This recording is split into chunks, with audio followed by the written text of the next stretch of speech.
नमस्कार, मैं रवीश कुमार। त्वरित टिप्पणी में आपका स्वागत है। क्या सुप्रीम कोर्ट को यह बताया जा सकता है कि उसके फैसले का पालन नहीं होगा तो वह अफसरों को कोर्ट में समन कर सकता है या नहीं? उन्हें नाम लेकर फटकारा जा सकता है या नहीं? 5 पन्नों का एक ड्राफ्ट कोर्ट को सौंपा गया है, जिसे लेकर थोड़ी चर्चा होनी चाहिए कि इससे कोर्ट के अधिकारों पर क्या असर पड़ेगा और अफसरों की मनमानियां कितनी बढ़ जाएंगी। आज के वीडियो में इस पर फोकस रहेगा, लेकिन इंडियन एक्सप्रेस की एक खबर पर नजर डाल लीजिए। हमें तो यही बताया जा रहा है और आपको भी कि कश्मीर में आतंकवाद खत्म कर दिया गया है। खत्म नहीं तो बहुत हद तक कमजोर कर दिया गया है। जनता तो इसका यही मतलब निकालती है कि सुरक्षा व्यवस्था और खुफिया व्यवस्था वहां एकदम टॉप क्लास है। लेकिन इंडियन एक्सप्रेस की इस खबर को देख लीजिए। एक्सप्रेस के नाविद इकबाल ने लिखा है कि हालत यह हो गई है कि श्रीनगर के SMHS अस्पताल में हर 12 मिनट में नशे की लत का शिकार एक व्यक्ति आता है। मार्च 2022 से लेकर मार्च 2023 के बीच नशे की लत वाले 40,000 से अधिक लोग नशा मुक्ति केंद्र पर आए हैं। इसकी जिम्मेदारी कौन लेगा? गृहमंत्री अमित शाह बताएंगे कि मोदी सरकार के दौर में कश्मीर में ड्रग्स का जाल कैसे फैल गया। जम्मू कश्मीर के पुलिस प्रमुख का बयान है और छपा है कि राज्य में आतंकवाद से बड़ा खतरा ड्रग्स हो गया है। अब बताइए, जहां पर केवल केंद्र सरकार की तमाम एजेंसियां काम करती हों, फिर भी उस कश्मीर में ड्रग्स का जाल इतना कैसे फैल गया और लोग इतनी बड़ी संख्या में इसकी चपेट में कैसे आ गए? होता यह है कि अब यह सवाल कोई पूछता नहीं है। 15 अगस्त का मौका हो या जब श्रीनगर में G20 की बैठक होने वाली हो, तब गोदी मीडिया के पत्रकार अपना कैमरा लेकर वहां गए, कश्मीर की वादियों और डल झील की सुंदरता दिखाकर आ गए कि कश्मीर स्वर्ग बन गया है। क्या आपको उन पत्रकारों की रिपोर्ट से पता भी चला कि कश्मीर में ड्रग्स का इतना गहरा जाल बिछ चुका है? एक जमाना था जब सरकार के करीब रहने वाले पत्रकार सरकार के भीतर की खबरें सबसे पहले लाते थे। करीब होने का मतलब यही होता था कि सरकार के भीतर उसके सूत्र बहुत मजबूत हैं। लेकिन अब गोदी मीडिया सरकार के भीतर से ऐसी खबरें नहीं लाता है। आपको पता ही नहीं चलेगा कि कश्मीर में ये आतंकवाद मिटाने का दावा कर रहे थे और अब उससे भी ज्यादा बड़ा खतरा ड्रग्स का पैदा हो गया है और ये खबर उन्हें मिली ही नहीं। केंद्र सरकार की यह कितनी बड़ी नाकामी है कि उसकी नाक के नीचे कश्मीर ड्रग्स की चपेट में आ गया। इन सब खबरों को गोदी मीडिया दफन कर देता है। अब आते हैं उस ड्राफ्ट पर जो सरकार की तरफ से कोर्ट को सौंपा गया है। क्या मानक प्रक्रिया के नाम पर अब कोर्ट के भी अधिकार क्षेत्र कम किए जा रहे हैं? सरकार ने सुप्रीम कोर्ट को 5 पन्ने का एक ड्राफ्ट सौंपा है, जिसमें बताया गया है कि कोर्ट में अधिकारियों को बुलाने, उनका नाम लेने, कमेटी बनाने की मानक प्रक्रिया क्या होनी चाहिए। इस ड्राफ्ट को लेकर बहस होनी चाहिए कि क्या इससे कोर्ट को बताया जा रहा है कि आप सरकार को लेकर, सरकार के अधिकारियों को लेकर किस तरह से बर्ताव करेंगे। एक सवाल यह भी है कि इस मानक प्रक्रिया से कोर्ट से न्याय मांगने गए व्यक्ति की समस्या किस तरह कम हो जाती है या पहले से ज्यादा बढ़ जाती है। इस ड्राफ्ट को सुनकर ज्यादा घबराने की जरूरत नहीं है। इसमें बिल्कुल नहीं लिखा है कि फैसला कैसे लिखना है और फैसले में क्या क्या लिखना है, मगर इतिहास में ऐसा हो भी चुका है।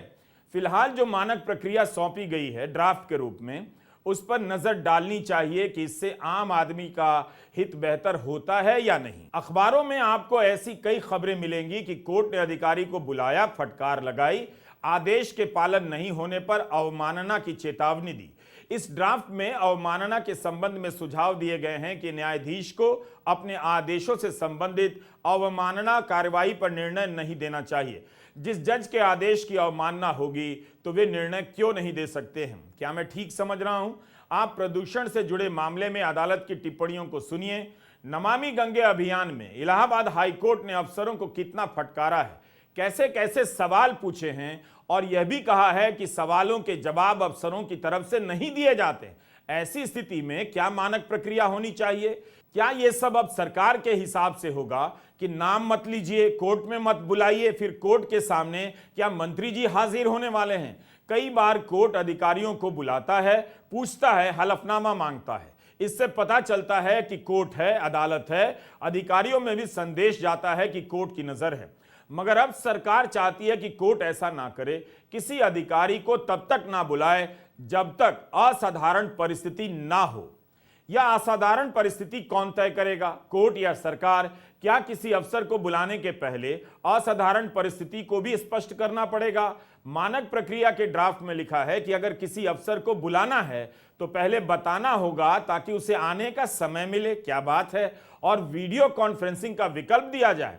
वैसे भी अदालत अभी की अभी तो नहीं बुलाती है, समय देती ही है। अधिकारियों के कपड़ों पर टीका टिप्पणी ना हो, यह कहा गया है। सरकार की दलीलें गजब की हैं। ये अफसर ऐसा कौन सा काम करने वाले हैं और करते हैं कि कोर्ट के सामने जाने से इन्हें बचाया जा रहा है। ड्राफ्ट के अनुसार सरकार चाहती है कि न्यायपालिका और उसके बीच अनुकूल वातावरण बने। सरकार को क्यों लगता है कि ऐसे अफसरों का नाम लेने से प्रतिकूल वातावरण बन जाता है? पर सरकारी अफसरों को हमेशा ये लगता है कि भाई कोर्ट ने फैसला सुना है, हम उसके को अमल में लाने में कोशिश कर रहे हैं, फिर भी कोर्ट हमें समन कर रही है और कोर्ट बाद में हमें अदालतों में कुछ बुरा भला कह देती है, हमारे नाम अखबारों में आ जाता है, मीडिया में आ जाता है और हमारी बेइज्जती होती है। शायद इसी वजह से उन्होंने अभी एक सुझाव दिया है कोर्ट को कि भाई जब भी आप सरकारी अफसर को बुलाएं तो आप ऐसे इस स्टैंडर्ड ऑपरेटिंग प्रोसीजर के तहत ही चले। और ये जो स्टैंडर्ड ऑपरेटिंग प्रोसीजर का एक 5 पेज का नोट उन्होंने जो पेश किया है, वो मेरे ख्याल में पूरे जो न्याय व्यवस्था और कंटेम्प्ट ऑफ कोर्ट्स एक्ट का जो मैकेनिज्म है उसको पूरी तरीके से ध्वस्त कर देता है। ये स्टैंडर्ड ऑपरेटिंग प्रोसीजर यही कहता है कि अगर आप समन करें तो कृपया हमें वीडियो कॉन्फ्रेंस से आने की अनुमति दे, और तब तक समन ना करें जब तक आपको ये तय नहीं करते हो कि मामला किसी दूसरे अदालत में नहीं गया है, यानी हाई कोर्ट से सुप्रीम कोर्ट नहीं गया है या किसी निचले अदालत से हाई कोर्ट तक अपील में नहीं पड़ा है। और बहुत सारे ऐसे सुझाव है स्टैंडर्ड ऑपरेटिंग प्रोसीजर में जिसके तहत अगर कोर्ट कोई फैसला भी दे, उस फैसले को अगर नज़रअंदाज भी करे, फिर भी कोर्ट किसी गवर्नमेंट ऑफिशियल को समन बिल्कुल इमरजेंसी में ही पर्सनल अपीयरेंस के लिए समन कर सकता है। उससे पहले इतने सारे रीति रिवाज सब चलाने पड़ेंगे, जिसके तहत ये जो कोर्ट का जो पावर है बिल्कुल ख़त्म हो जाता है। कोर्ट की मजबूती पर सवाल आ जाता है। और मेरा मानना है कि अगर कोर्ट्स इस स्टैंडर्ड ऑपरेटिंग प्रोसीजर से चले तो फिर कोर्ट्स में लोग आने ही बंद कर लेंगे।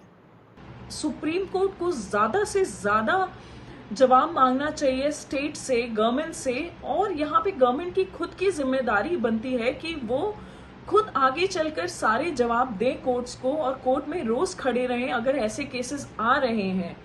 क्योंकि यहाँ पे दोनों कोर्ट्स और गवर्नमेंट दोनों की रिस्पॉन्सिबिलिटी है कि कैसे करके एक आम नागरिक की समस्याओं को कम किया जाए।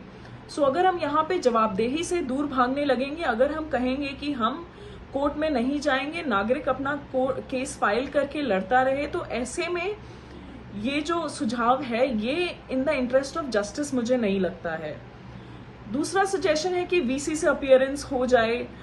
ये सारी चीजें आई थिंक कोविड के बाद से ये सारा बहुत होने लगा है और सारे कोर्ट्स हमारे वेल इक्विप्ड हैं इन सारी चीजों को प्रोवाइड कराने के लिए। बट हमें ये इंश्योर करना पड़ेगा कि वीसी एक बहाना ना बने नॉन अपीयरेंस का, और if there is non appearance for some reason which is not sound enough, then adequate action should be taken even on VCs. Court से उम्मीद की जाती है कि किसी अधिकारी का नाम मत लीजिए। बाद में आपसे या पत्रकारों से भी कहा जाएगा कि जब कोर्ट ने नाम लेना बंद कर दिया है तो आप भी अखबारों में नाम मत लीजिए कि इस विभाग का प्रमुख कौन है, सचिव कौन है। आखिर इन पदों पर बैठे लोग क्यों अपना नाम छिपाना चाहते हैं? क्या वे जवाबदेही से भाग रहे हैं? अधिकारी का नाम लिया ही जाना चाहिए। कई बार अधिकारी को तलब करना बहुत जरूरी हो जाता है।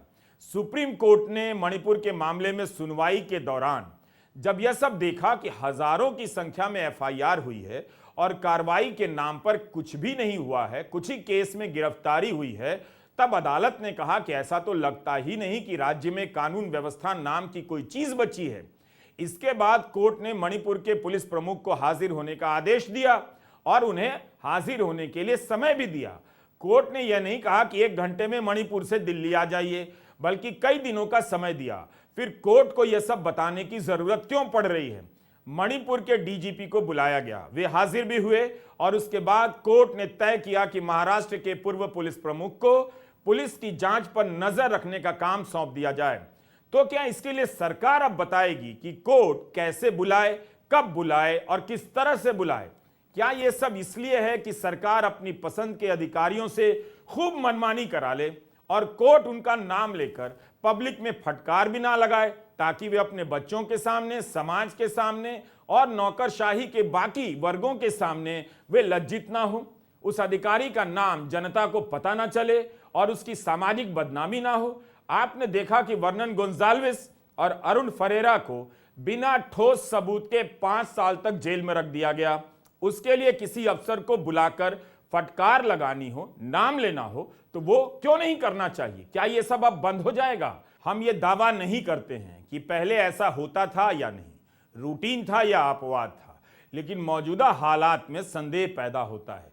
अब सवाल है कि क्या सुप्रीम कोर्ट इस तरह की मानक प्रक्रिया के ड्राफ्ट को मंजूरी देगा? Which this SOP talks about is कि अगर कोई कमिटी बना रहा है सुप्रीम कोर्ट, तो सुप्रीम कोर्ट उसका उस संगठन का दायरा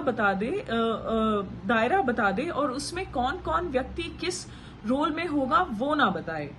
तो मुझे लगता है कि अगर कोई नागरिक सुप्रीम कोर्ट जा रहा है और कह रहा है, सुप्रीम कोर्ट या कोई और भी कोर्ट जो कि कोई कमिटी का गठन करते हैं, जा रहा है, तो वो अपनी समस्या का पूरा समाधान मुझे लगता है सिर्फ और सिर्फ कोर्ट से ही चाहेगा।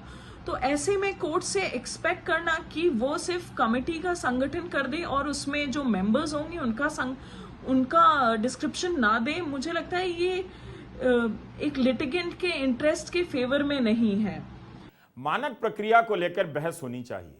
जिस तरह से नौकरशाही के आगे की दीवार ऊंची होती चली जा रही है, पारदर्शिता के नाम पर वेबसाइट बनाकर नौकरशाही जनता से और भी दूर होती जा रही है।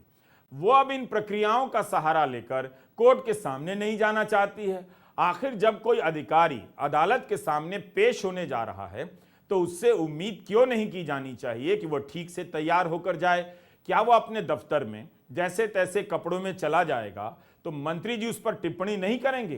कोर्ट्स की पावर पे रिस्ट्रिक्शन होगा and power checks and balances की पावर को भी अफेक्ट करेगा। बहुत इसमें शुरुआत की गई है कि कैसे सिविल सर्वेंट्स को कोर्ट में पेश होना चाहिए। मेरा मानना है कि अगर कोर्ट में कोई भी पेश हो रहा है, चाहे एक वकील के तौर पे मैं या कोई मुकदमेबाज के तौर पे या कोई अथॉरिटी पेश हो रही है, कोई अफसर पेश हो रहे हैं, सबको एक डिसेंट यूनिफॉर्म क्लोथिंग में पेश होना चाहिए। और इससे हम ये दिखा सकते हैं कि हम कोर्ट की इज्जत करते हैं बिना कुछ कहे।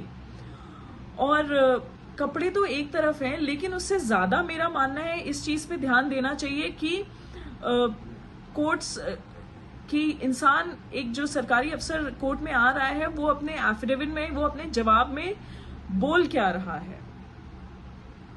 इतने सारे पेंडिंग केसेस हैं, मुझे लगता है कि अगर हम सबकी इंडिविजुअल रिस्पॉन्सिबिलिटी नहीं सेट करते हैं, इवन पब्लिक सर्वेंट्स की इंडिविजुअल रिस्पॉन्सिबिलिटी नहीं सेट करते हैं, उन पे एफिडेविट से आंसर्स नहीं लेते हैं, तो एक नागरिक का केस रिले रेस की उस बैटन के साथ हो जाएगा जो एक खिलाड़ी के हाथ से दूसरे खिलाड़ी के पास जा रहा है और उसका कोई समाधान नहीं होगा। कोर्ट को ये लगता है कि कोई सरकारी अफसर उसके जो फैसले हैं उस पर अमल नहीं कर रहा है या उस पर काम नहीं कर रहा है, तब कोर्ट के पास ये हक है कि सरकारी अफसर को कोर्ट में बुलाए, कोर्ट में समन करे और उनसे जवाबदेही ले कि उनके आदेश का पालन क्यों नहीं हुआ है।